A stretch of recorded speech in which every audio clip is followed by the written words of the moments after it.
ஆண்டவரும் உலக இரட்சகருமாயிருக்கிற இயேசு கிறிஸ்துவின் நாமத்தில் லாகிம் டிவி வழங்கும் ஆட்டுக்குட்டியானவரின் சத்தம் என்கின்ற இந்த நிகழ்ச்சிக்கு உங்களை நான் அன்போடு கூட வரவேற்கிறேன். நாம் யாவரும் இருக்கிற இடங்களில் நம்முடைய கண்களை மூடி நம்முடைய தலைகளை நாம் தாழ்த்தி ஜெபிப்போம். வானத்தையும் பூமியும் உண்டாக்கின எங்கள் சர்வ வல்லமை உள்ள ஆண்டவரே, உம்முடைய குமாரனாயிருக்கிற இயேசு கிறிஸ்துவின் நாமத்தில் உம்முடைய சமூகத்திற்கு நாங்கள் வந்திருக்கிறோம். ஆட்டுக்குட்டியானவருடைய சத்தத்தை கேட்கும்படி வந்திருக்கிற எங்களோடு நீர் பேசும். இயேசுவின் மூலம் ஜெபிக்கிறோம் நல்ல பிதாவே, ஆமேன் ஆமேன். நீங்க எல்லாரும் சுகமா இருக்கிறீங்க அப்படின்னு நான் கர்த்தருக்குள்ள நம்புறேன். நீங்க சுகமா இருக்கும்படி இயேசுவின் நாமத்தில் வசனத்தை கொண்டு உங்களை நான் வாழ்த்தி ஆசீர்வதிக்கிறேன். நீங்க செய்கிற எல்லா செய்கைகள்லையும் கர்த்தருடைய ஆசீர்வாதம் இருக்கும். நீங்க பண்ற எல்லா பிரயாணங்கள்லையும் கர்த்தருடைய ஆசீர்வாதம் இருக்கும். ஆண்டவர் உங்க விருப்பத்தை நிறைவேற்றி உங்களை ஆசீர்வதிப்பாராக. இந்த நாளிலே நான் உங்களோடு பேசும்படி எடுத்துக்கொண்ட கர்த்தருடைய வார்த்தைக்கான தலைப்பு என்னென்று சொன்னால் பயணச்சீட்டு. அதற்கு ஆதாரமாக யோவான் 14ஆம் அதிகாரம் 6வது வசனத்தை நான் உங்களுக்காக வாசிக்கிறேன். நானே வழியும் சத்தியமும் ஜீவனுமாயிருக்கிறேன், என்னை அல்லாமல் ஒருவனும் பிதாவினிடத்தில் வரான்.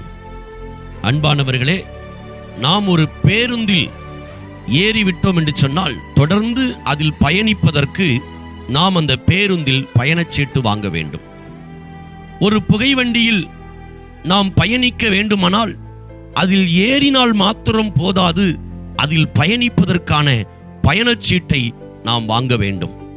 ஒரு விமானத்தில் நாம் பயணிக்க வேண்டுமானால் அதற்கான பயணச்சீட்டை நாம் வாங்க வேண்டும்.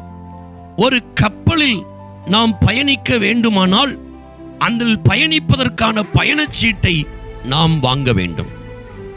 இந்த பயணச்சீட்டை நாம் வாங்குவதற்கு நாம் அதற்கான கிரயத்தை செலுத்த வேண்டும். எவ்வளவு தூரம் நாம் பயணிக்கிறோமோ அதற்காக நியமிக்கப்பட்டிருக்கிற கிரயத் தொகையை நாம் செலுத்தி அதை பெற்றுக்கொண்ட பிற்பாடுதான் நம்மால் அதில் தொடர்ந்து பயணிக்க முடியும். நம்மிடத்தில் பயணச்சீட்டு இல்லை என்று சொன்னால் பரிசோதிக்கிற பரிசோதகர் வரும்போது நாம் அவரிடத்தில் சிக்கிக்கொள்வோம். அவர் நமக்கு தண்டனை கொடுப்பார். அவர் நம்மிடத்திற்கு ஃபைன் நமக்கு போடுவார். அன்பானவர்களே, இன்றைக்கு அநேக நேரம் நாம் நினைக்கிறோம், என்னுடைய வாழ்க்கையிலே ஸ்தோத்திரம், ஆண்டவராயிருக்கிற இயேசு கிறிஸ்துவை நான் இரட்சகராக ஏற்றுக்கொண்டேன், ஞானஸ்நானம் எடுத்தேன், பரிசுத்தாவின் அபிஷேகத்தை பெற்றேன் என்றெல்லாம் நாம் நினைக்கிறோம். ஆனால் தொடர்ந்து நாம் கிறிஸ்துவுக்குள் நிலைத்து வாழ்வதற்கு நமக்கு பயணச்சீட்டு அவசியம். அந்த பயணச்சீட்டை நான் எங்கு பெற முடியும், எப்படி பெற முடியும் என்று சொன்னால், நாம் எப்படி ஒரு பேருந்தில் பயணிப்பதற்கு நாம் கிரயம் கொடுத்து பணம் கொடுத்து பயணச்சீட்டை பெறுகிறோமோ அதை போல 2000 ஆண்டுகளுக்கு முன்பு ஆண்டவராயிருக்கிற இயேசு கிறிஸ்து இந்த பூமியிலே மனிதனாக எனக்காக உங்களுக்காக அவர் பிறந்து நம் எல்லாருடைய பாவங்களுக்காகவும் கல்வாரி சிலுவையிலே அவர் ரத்தம் சிந்தி மரித்து அடக்கம் பண்ணப்பட்டு ஆமென் 3ஆம் நாள் உயிரோடு எழுந்து விலையேற பெற்ற அந்த ரட்சிப்பு என்கிற இலவசமான அந்த பயணச்சீட்டை கர்த்தர் நமக்கு தந்திருக்கிறார். நீங்களும் நானும் அதற்கு பணம் செலுத்த வேண்டியதில்லை. நீங்களும் நானும் தான தர்மங்களை பண்ணி அந்த ரட்சிப்பை பெற்றுக்கொள்ள முடியாது. நீங்களும் நானும் நற்கிரியைகளை செய்வதனால் அப்படிப்பட்ட ரட்சிப்பை பெற முடியாது. பணம் கொடுத்து அல்லது ஏதோ ஒரு காரியத்தை பலியிட்டு அந்த பயணச்சீட்டை பெற முடியாது. உங்களுக்காக எனக்காக பரலோக ராஜ்யத்திற்குள் போவதற்காக இயேசு என்கிறதான அந்த பயணச்சீட்டை அவர் இலவசமாக உங்களுக்காக எனக்காக பெற்று தந்திருக்கிறார். எனக்கு அன்பானவர்களே, ரட்சிப்பை பெறுவதற்கு நம்முடைய சுயமுயற்சி போதாது, நம்முடைய சுய பரிசுத்தம் போதாது. நாம் செலுத்துகிற காணிக்கைகளோ, நாம் செலுத்துகிற பலியிடுகிற ஆடு மாடு கோழிகளோ அல்லது நம்முடைய நற்கிரியைகளோ பரலோக ராஜ்யத்திற்குள் போக முடியாது. இயேசு கிறிஸ்து எனக்காக உங்களுக்காக பெற்று தந்திருக்கிற அந்த பயணச்சீட்டாய ரட்சிப்பை நாம் விசுவாசித்து பெற்றுக் கொள்ளும்போது நம்மால் தொடர்ந்து இந்த கிறிஸ்தவ வாழ்க்கையில் பயணிக்க முடியும். அதுதான் நமக்கு ஆண்டவர் வைத்திருக்கிற பயணச்சீட்டு.